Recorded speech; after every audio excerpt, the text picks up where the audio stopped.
Republic of Ireland. Played for Manchester United. Won 4 or 5 Premier League titles in the Champions League and possibly an FA Cup as well. Up to Christian in the FA Cup now. But look, he's been a great servant to Ireland. He served under Kinney. He has a bit of coaching experience. It's not beyond him to take these 2 games as interim manager. He'll name his squad pretty soon now, I'm sure. But it's still it's not satisfactory, Paul, that we still don't have a permanent manager. But what's been said, Paul, is that this has been done they really are going all out for Carsley, from what I hear. Carsley has 2 qualifiers, if I'm not mistaken, in March as well for the English under-21 team. And what's been said is that he will not commit to anything until them 2 qualifiers are over the way. So there's talk now that John O'Shea will take 2 games into March, and in April, from what Mark Kellerman, I think the director of football in the FAI said, is that a new manager will be appointed in April. Now, is that freeing up Carsley? Is that the only deal that Carsley would agree to take over from for the international managers team? I think that's what's been happening. But if it doesn't work out that way, that John Shea takes these 2 games in April, there's supposed to be appointments on a 4-year contract now, Mark Kellerman said, and it turns out that's not Lee Carsley. I'd be amazed, at this stage now, because it's just dragging on so long now, Paul. Sorry, no, I couldn't press you. Could John O'Shea be using those 2 matches, much like Eileen Whelan, the women's team? She was appointed for 6 matches as a temporary manager, and she ended up the permanent manager. If John O'Shea gets 2 good results and things seem to be okay, is his name now could be in for the permanent manager? It could be, Paul. If this thing with Carsley doesn't work out the way it's been going, we haven't heard anything from Carsley himself. I think he's very committed, man. I think even Shay Gibbon on the television said that it won't be Lee Carsley a couple of weeks ago when he was doing the game for the Champions League. They seem to be putting all their eggs in the one basket for him, for Lee Carsley. And John O'Shea, if he does well in these 2 games, and they haven't secured Carsley by then, he will be in the running. But I don't know, Paul. For me, I'm just my own personal opinion. I don't know. I don't look. You can't call a very good manager because if like in the past we've had, with the whole thing with Trapattoni, and I thought we would qualify for more tournaments because it was a great record, but he was coming near to his end of managerial career. John O'Shea is already starting out. Would it be a good appointment if he did well? I think he can get hoodwinked, I think, a little bit by an interim manager. I know it's a different example, but I remember what United did with Solskjaer. He did a very good into the season, and because he wasn't under pressure, he wasn't seen as the number 1, Paul. Yeah. He was able to get some very good results, and at the end of the season, they actually gave him the full-time job. Now, he came second a couple of times, but he ended up in a total disaster, and he hasn't been in work since. But certainly in England, anyway. So, would it be sort of a false start? John O'Shea is not under any pressure. He's coming in. He's doing a job for the FAI. Brian Kerr is I think, his mentor or something like that. Glenn Whelan's behind the background, as you said. Paddy McCarthy. So it's something. It's temporary, Paul. It should be only temporary with that sort of lineup. Then anyway, he never managed a team before in terms of being the number 1 man. And he's got these 2 games now against Belgium and Switzerland. 2 tough opponents, and we'll see how they do. 2 home games. But no, again, we talked before. Once these 2 games are over, Ireland will have no more games until just before the Euros, but Ireland have basically been cannon fodder for teams warming up for the Euros. There are a couple of games lined up. So you're talking when the club season is over, then Ireland will be basically playing there just basically for the teams getting ready for the Euros. They'll be using Ireland as cannon fodder. So you have 2 matches now, so there's nothing left in until before June. The matches are just warm up games for the teams, So why not? And again, if I was Lee Carsley, I'd keep. He's sitting pretty. He doesn't have to do anything. He's under no pressure. He's sitting on a good job. He can wait till after the Euros. Things will become not clear. Since the FBI have to sweat, Lee Carsley doesn't have to sweat at all. He's sitting pretty. Yeah, he's sitting pretty, Paul, because I'm only going what Mark Adam, the director of football, said. That in April, there'll be a new permanent manager got on a 4-year contract. I think that's what's been reported. No. maybe that's good negotiation from Carty that he needs the guaranteed 4 years rather than just the 2, because that includes the World Cup and the European qualifiers as well for the Euro 2028, which we are hosting, which we badly need to be at, Paul, because Euro 2020 when we didn't get there, we were one of the host cities. So now obviously the whole thing with COVID, we didn't actually end up hosting any games, but that's beside the point. We were one of those hosts that's supposed to be there. I'm lost for words, Paul, with the FAI in terms of predictions and all this. From what it sounds like, it looks, I wouldn't say completely nailed on, but it looks like it will be Kersley by the looks of it. Because what I've heard, it's all second information. We don't know. We haven't really got any interviews with Kersley or anything like that. I think the way they're positioning this, nearly 100 days since you let go of Stephen Kinney, we've had numerous people been linked with the job. Chris Coleman, Neil Lennon, Steve Bruce, even Sam Allardyce was linked there a couple of times as well. Chris Houghton. There was even a bloody story there yesterday. I think, to be fair, I think it was more for clickbait, about Slaven Bilic. He used to be the Croatia manager. Yeah, and West Ham manager. And the West Ham manager did actually a very good job at West Ham as well. But there's talk now that. Yeah, no, sorry, no, just go back to John O'Shea. When he names his squad, sorry for cutting across you, but just go back to John O'Shea. The one name I want to see in that squad, that'll be very, very interesting, will be on that squad, and will he play, is the Blackburn striker, Sammy Smolik, who I believe is either the top striker in English soccer at the moment in all 4 divisions, or he's joined top with Haaland. He got another goal at the weekend. So I'll be very interested if he named and if he will play. Very much, but I really do want to see him in the squad now, because I think he's a very good player. He got a goal against Blackburn Rovers. I saw it myself. He got a goal against for Blackburn Rovers against Newcastle United in the FA Cup. He looks a very good player that we desperately need, Paul, to be honest, because we don't have many goal scorers. Just get on to the stuff in on-field now. Evan Ferguson's goals are completely dried up.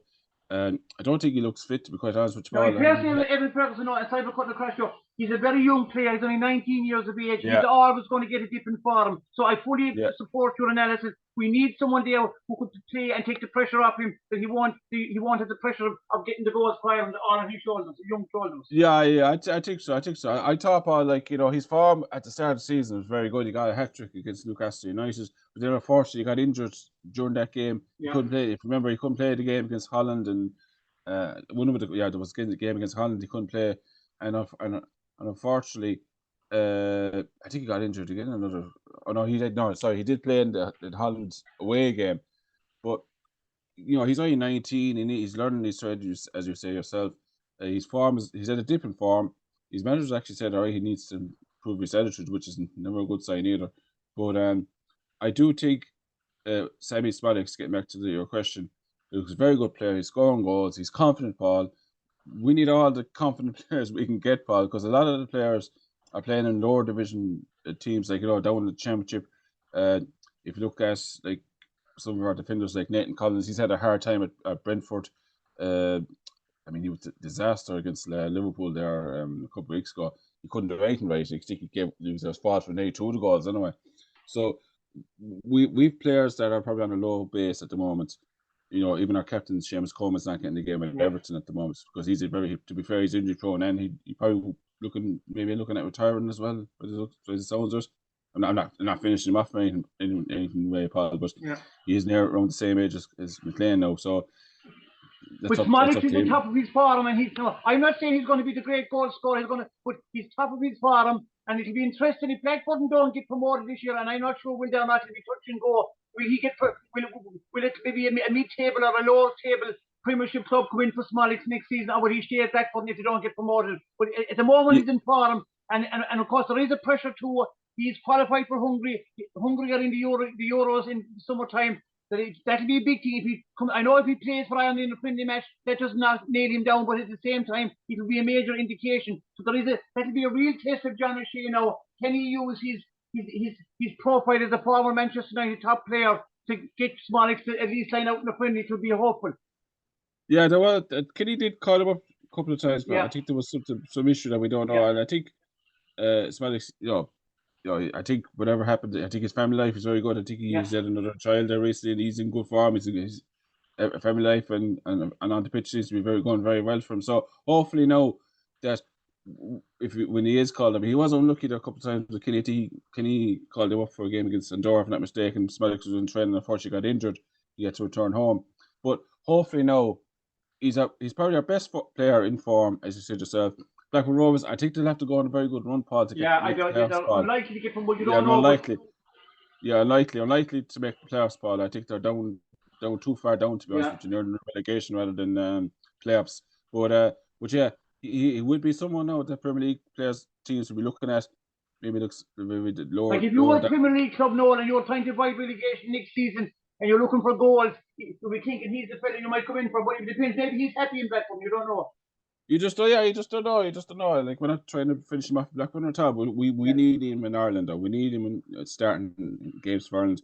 He should be starting. Like, as I said, he should not necessarily just in the squad. He should be starting, Paul, because he's scoring goals. As you said, and Michael Mafemi at Burnley, he's very injury prone. I don't think he's played. I think he was. I don't know if he's gone out on loan. He's gone out on loan to some other club now. He's down to Millwall, I think, from some club.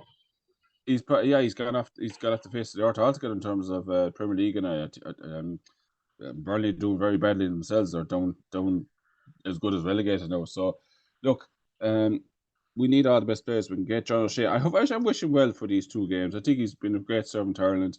Very good player. Very what would you say? He wasn't flashy, but he's won as many titles as probably well-known players. I think he's won 5 Premier League titles, if I'm not mistaken. Very good servant to Manchester United. I think he ended up even in goals a couple of times when the goalie got sent off. So he was a very versatile player. Could play centre back, left back. I think he could play in midfield as well. So and he ended up in goals, as I said, a couple of times. He got 2 goals as well. No, there's nothing to it because if he's a former Manchester United player, he will have a high profile, and I think even though that will be a help even for whoever comes in as permanent manager. Most of the players are based in England, and you have to have a profile. So if you contact the manager, if you're the manager, a Premiership club or a Championship club, you don't have to explain yourself. Like, in fairness to Stephen Kinney, very few people knew in England who he was, and he didn't have influence. John O'Shea as a former, Brian Kerr had the same problem, I believe. But John O'Shea, because of his profile as a former Manchester United player, every Premiership club and every Championship club will know him. He will also have his contacts as players, because he was playing for different clubs as well. He played with Sunderland or Sheffield as well, but he was also doing a bit of coaching. Yeah. So he'll be well known. He'll be able to get contact and go into any club in England in the top 2 flights to try and talk to players and maybe convince them to play for Ireland. And that's a huge thing too for John O'Shea as a temporary manager, whoever becomes a permanent manager as well. I think that's a huge tick box to have to tick. Well, that's it. Like, as you said, John O'Shea, very good servant to Ireland. Numerous Premier League appearances, Champions League appearances, won it as well. Coach, I think he's coaching in Stoke, if I'm not mistaken. I think he was last year, and he was coaching with Stoke. Obviously, was part of the management setup near the end with Stephen Kinney. You're right, though, that the issue Kinney might have had in these 3 years that he was manager, very few people outside of Ireland knew who he was. That's just reality, Paul. Same, as you said, it's a very good point. Same thing with Brian Kerr when he got the job there over 20 years ago after Mick McCarthy. Very few people in England would have known who he was, if any at all. So that's just a disadvantage that they have. But look, it's very good context. If Lee Carsey, getting back to the permanent manager, if Lee Carsey does end up taking the manager's job in April, he'll have the exact same sort of access, Paul. He's with the English system. He would know a lot of these young players. He would be able to go into any club in England and have a conversation. People would say, "Who's this guy?" They'll know who he is. He played for Ireland, played for Everton, so he would have those contacts as well that Kinney didn't have, and that's just unfortunate for Kinney. But that's just the advantage that Kinney didn't have, that O'Shea and Carsey would have over him. So look, get back to the whole thing, Paul. Wish John O'Shea well, but I'd be very interested to see what happens in April now, Paul, when it happens in the end. The 4-year contract, Mark Adams said, for the new manager. It looks like it's going to be Stephen Kinney. He's been in and out of the race for so many times, Paul. But this saga could come to the end in the 4 weeks' time, in April, when the new manager is finally revealed. That's the plan to have. Now, all plans might go away as well. We just don't know. But it looks like it's set up for Carsey to take the job. Yeah. But we've been here before. I was no advice.